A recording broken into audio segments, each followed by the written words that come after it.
Boa noite a todos. Realmente é emocionante a gente retomar e estar aqui podendo falar com todo mundo, né? Com todos que puderam estar aqui e com os espíritos que estão conosco aqui no dia de hoje. E nós escolhemos para hoje um tema que já foi falado algum tempo atrás, já faz um bom tempo, foi o Edivaldo mesmo que falou alguns anos atrás. É um discurso feito por Kardec no dia 2 de novembro de 1864. Fazem exatamente 157 anos e 2 dias. Então, nós escolhemos por quê? Porque tem tudo a ver com o nosso momento do retorno, da importância também de estarmos reunidos, o porquê de estarmos reunidos, né? Então, eu não quis encurtar nada, nem acrescentar nada com relação ao que Kardec colocou.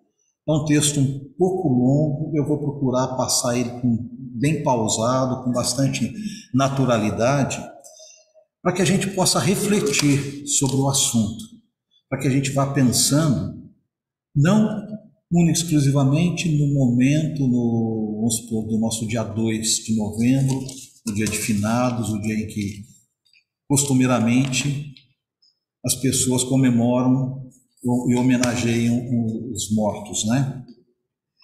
Esse texto Kardec deu o nome de Comunhão de Pensamentos e foi numa reunião a propósito da comemoração dos mortos. No dia 2 de novembro de 1864, a Sociedade Espírita de Paris reuniu-se pela primeira vez com vistas a oferecer uma piedosa lembrança a seus colegas e irmãos espíritas já falecidos. Naquela ocasião, o senhor Allan Kardec discorreu sobre o princípio da comunhão de pensamentos, como se vê no discurso a seguir. Daqui para frente já é Kardec passando a sua mensagem. Caros irmãos e irmãs espíritas, estamos reunidos neste dia consagrado pelo uso à comemoração dos mortos, para darmos àqueles irmãos nossos que deixaram a terra um testemunho particular de simpatia, para continuarmos as relações de afeição e de fraternidade que existiam entre nós quando eram vivos, e para invocarmos sobre eles a bondade do Todo-Poderoso. Mas por que nos reunirmos? Por que nos desviarmos das nossas ocupações? Não podemos fazer em particular o que cada um de nós se propõe a fazer em comum? Não o fazemos individualmente pelos nossos? Não o podemos fazer todos os dias e a cada hora? Qual então a utilidade de assim nos reunirmos num dia determinado? É sobre este ponto, senhores, que me proponho a tecer algumas considerações. A benevolência com que foi acolhida a ideia desta reunião é uma primeira resposta a essas diversas questões. É o sinal da necessidade que sentimos de estar juntos numa comunhão de pensamentos. Comunhão de pensamentos? Compreendemos bem todo o alcance desta expressão? É permitido duvidá-lo, pelo menos no que respeita ao maior número. O Espiritismo, que nos explica tantas coisas pelas leis que revela, ainda vem explicar a causa e a força dessa situação do espírito. Comunhão de pensamento quer dizer pensamento comum, unidade de intenção, unidade de vontade, de desejo, de aspiração. Ninguém pode desconhecer que o pensamento é uma força, mas uma força puramente moral e abstrata?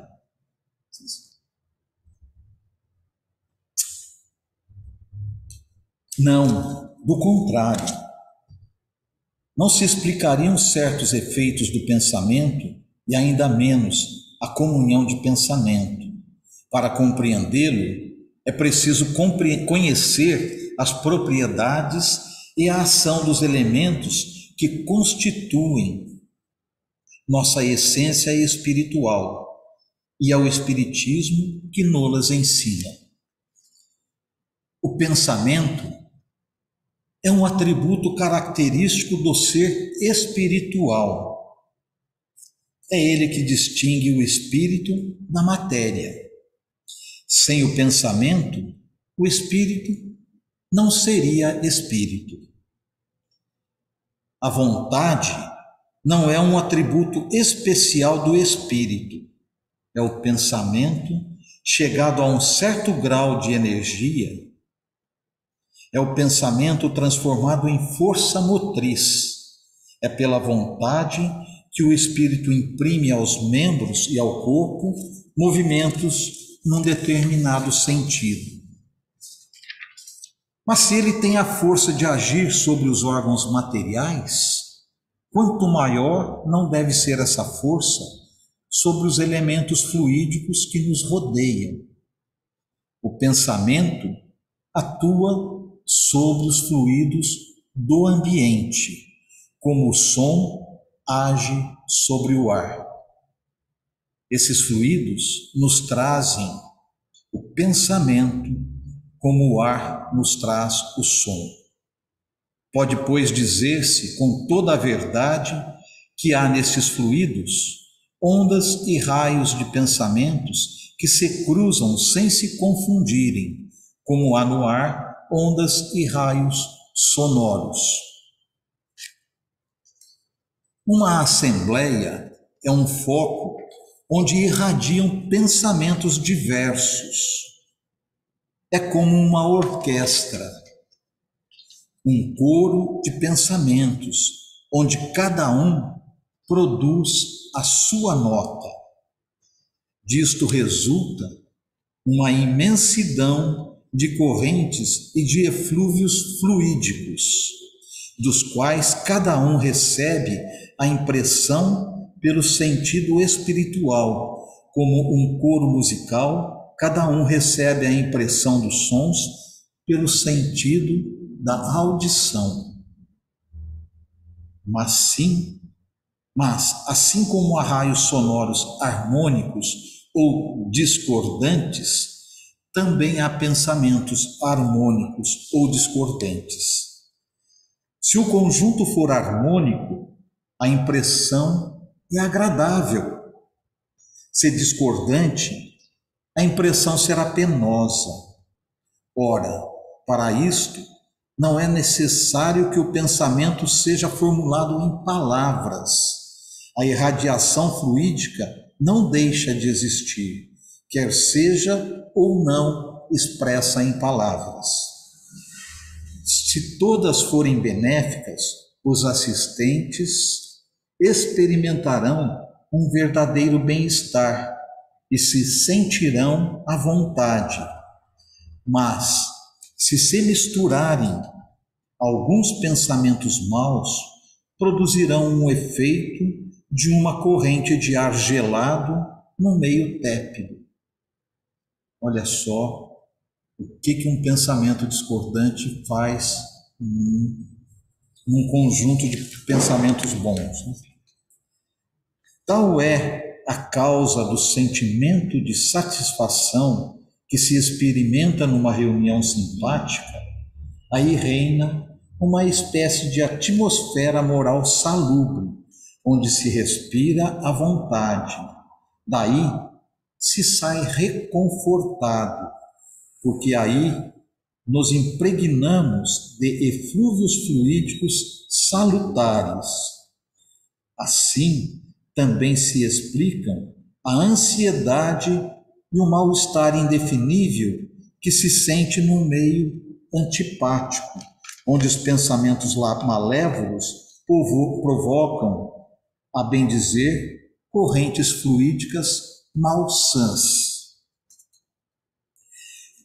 A comunhão de pensamentos produz, pois, uma sorte de efeitos físicos que reage sobre o moral.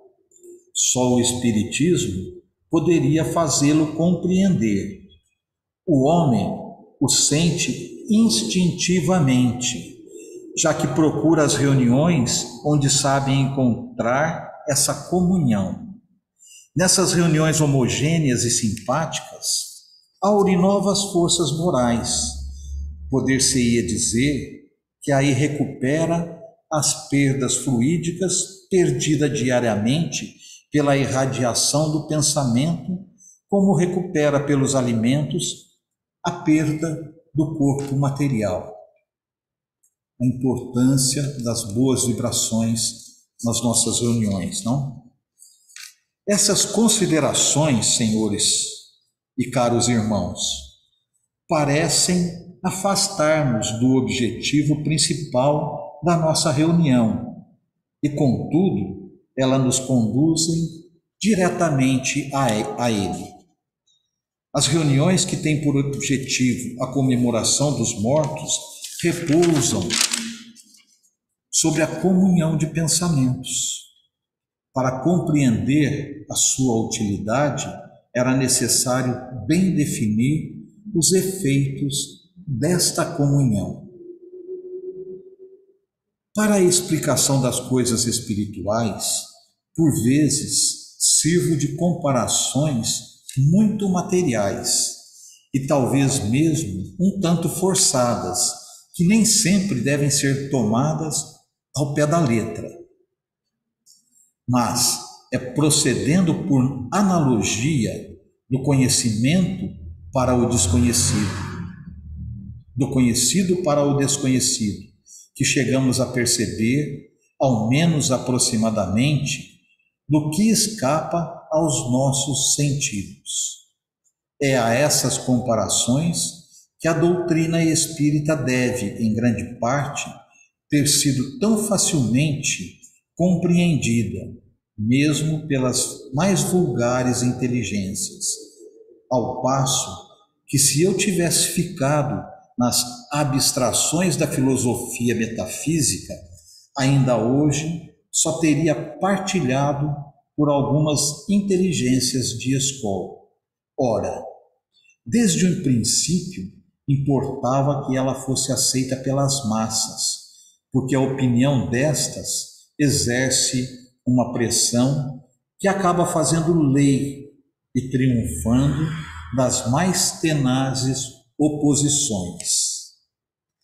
Eis porque me esforcei em simplificá-la e torná-la clara, a fim de pô-la ao alcance de todos, mesmo com o risco de certa gente contestar-lhe o título de filosofia, porque não é suficientemente abstrata e porque saiu do nevoeiro da metafísica clássica. Só um parênteses aqui. O Espiritismo, à época de Kardec, era considerado uma ciência filosófica e a metafísica era uma das ciências que estudavam as questões espirituais, as questões da alma. Aos efeitos que acabo de descrever, relativos à comunhão de pensamentos, junta-se um outro, que é a consequência natural e que importa não perder de vista. É a força que adquire o pensamento ou a vontade pelo conjunto dos pensamentos ou vontades reunidos. Sendo a vontade uma força ativa, essa força é multiplicada pelo número de vontades idênticas, como a força muscular é multiplicada pelo número de braços. Firmado esse ponto, concebe-se que nas relações que se estabelecem entre os homens e os espíritos possa haver, numa reunião onde reine perfeita comunhão de pensamentos, uma força atrativa ou repulsiva, que nem sempre possui o indivíduo isolado. Se até o presente as reuniões muito numerosas são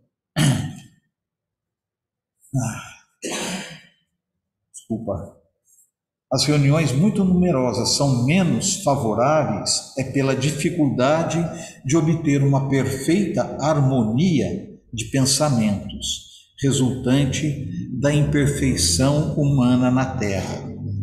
Quanto mais numerosas as reuniões, mais aí se misturam os elementos heterogêneos, que paralisam a ação dos bons elementos e que são como os grãos de areia numa engrenagem. Tal não se dá nos mundos mais adiantados. E esse estado de coisa mudará em nosso planeta à medida que os homens se tornarem melhores. Abastecer.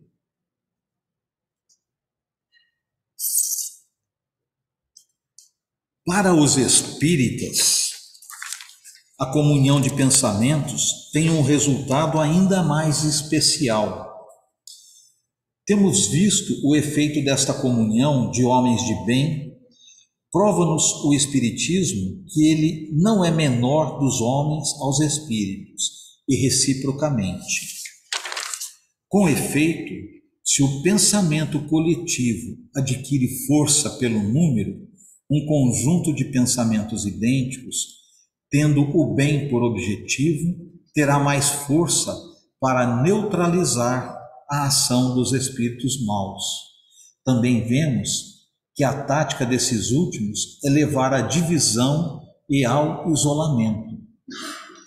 Sozinho, um homem pode sucumbir, ao passo que, se sua vontade for corroborada por outras vontades, poderá resistir, conforme o axioma: a união faz a força. Já na época de Kardec, a união faz a força. Não era açúcar? Não era o açúcar. É evidente, axioma verdadeiro, tanto do ponto de vista moral quanto do físico. Por outro lado, se a ação dos espíritos malévolos pode ser paralisada por um pensamento comum, é evidente que a dos espíritos bons será secundada. Sua influência salutar não encontrará obstáculos. Seus eflúvios fluídicos, não sendo detidos por correntes contrárias, espalhar-se-ão sobre todos os assistentes, precisamente porque todos terão atraído pelo pensamento, não cada um em proveito pessoal, mas em benefício de todos, conforme a lei da caridade.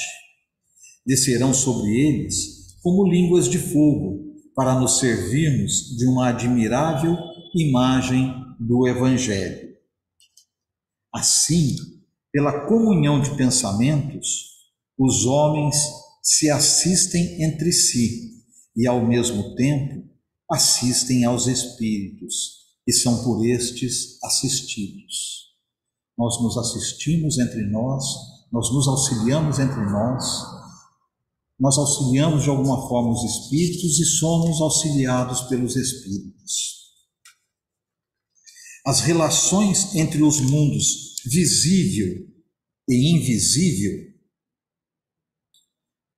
não são mais individuais, mas coletivas, e por isso mesmo mais poderosas em proveito das massas e dos indivíduos. Numa palavra, estabelecem a solidariedade, que é a base da fraternidade.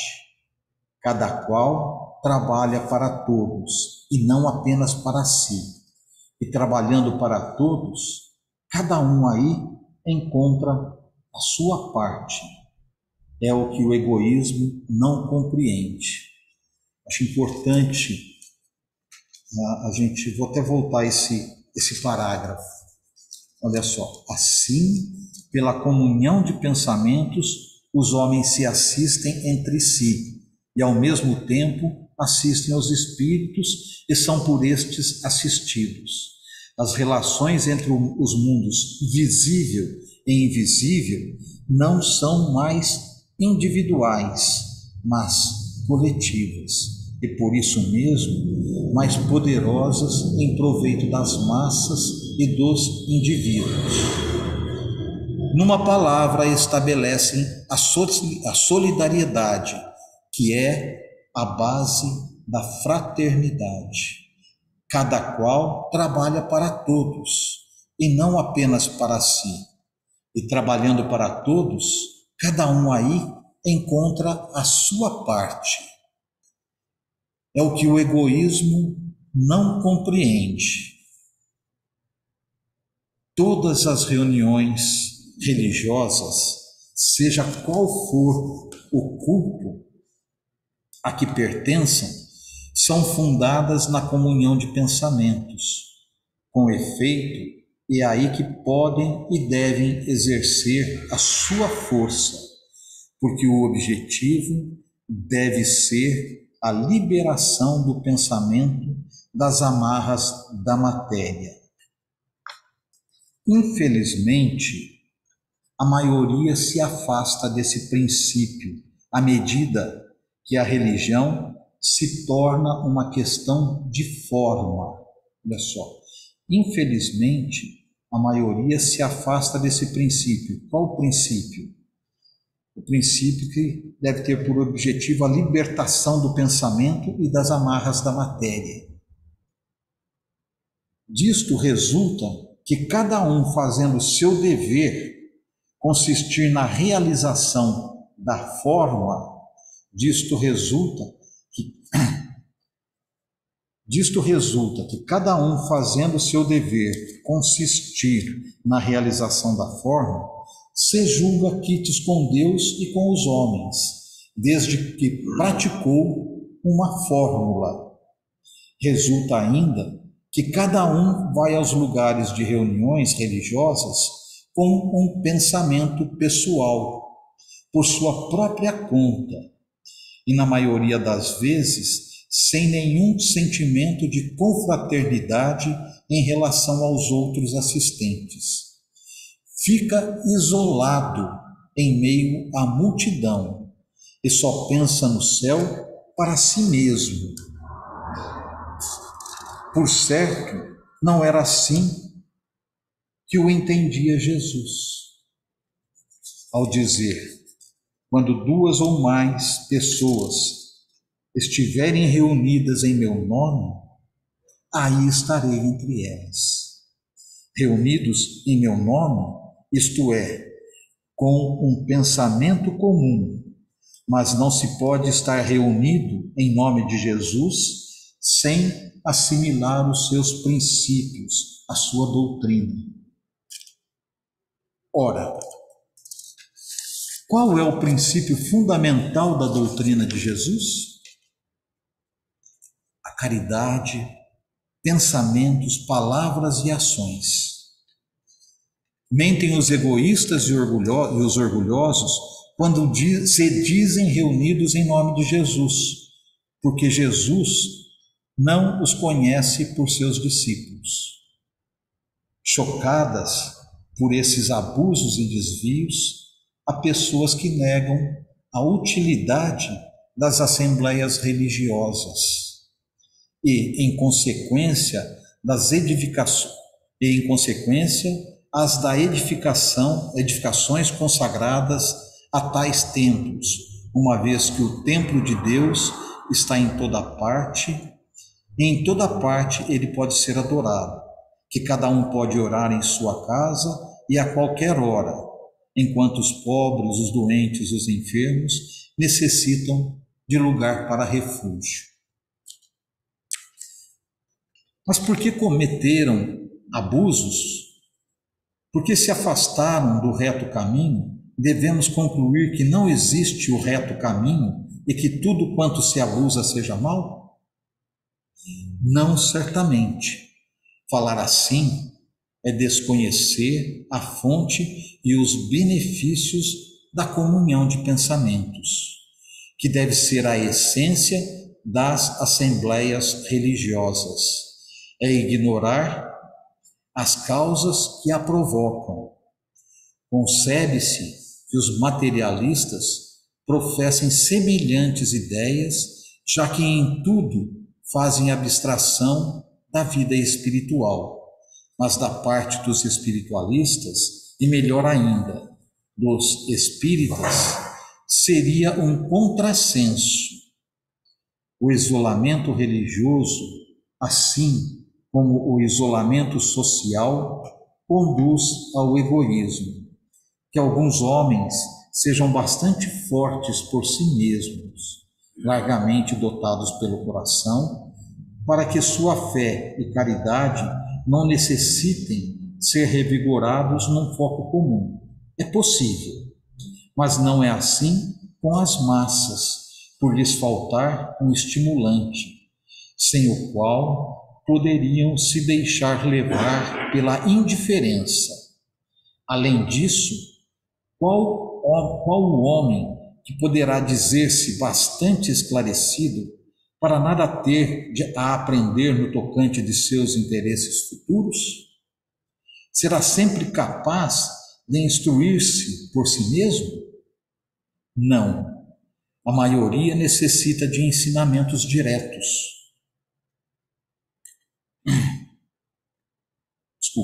A maioria necessita de ensinamentos diretos em matéria de religião e de moral, como em matéria de ciência. Incontestavelmente, tais ensinos podem ser dados em toda parte sob a abóbada do céu, como sob a de um templo. Mas por que os homens não haveriam de ter lugares especiais para as questões celestes, como os têm para as terrenas? Isto não impede, não, porque não teriam as assembleias religiosas como têm assembleias políticas, científicas e industriais? Isto não impede as edificações em proveito dos infelizes. Dizemos, ademais, que haverá menos gente nos asilos quando os homens compreenderem melhor seus interesses do céu. Se as assembleias religiosas, falo em geral, sem aludir a nenhum culto, muitas vezes se tem afastado de seu objetivo primitivo, principal, que é a comunhão fraterna do pensamento, e se o ensino ali ministrado nem sempre tem acompanhado o movimento progressivo da humanidade, é que os homens não progridem todos ao mesmo tempo. O que não fazem num período, fazem em outro. À proporção que se esclarecem, vêm as lacunas existentes em suas instituições e as preenchem. Compreendem que o que era bom numa época, em relação ao grau de civilização, torna-se insuficiente numa etapa mais avançada e restabelecem o nível. Sabemos que o Espiritismo é a grande alavanca do progresso em todas as coisas. Marca uma era de renovação. Saibamos, pois, esperar, não exigindo de uma época mais do que ela pode dar.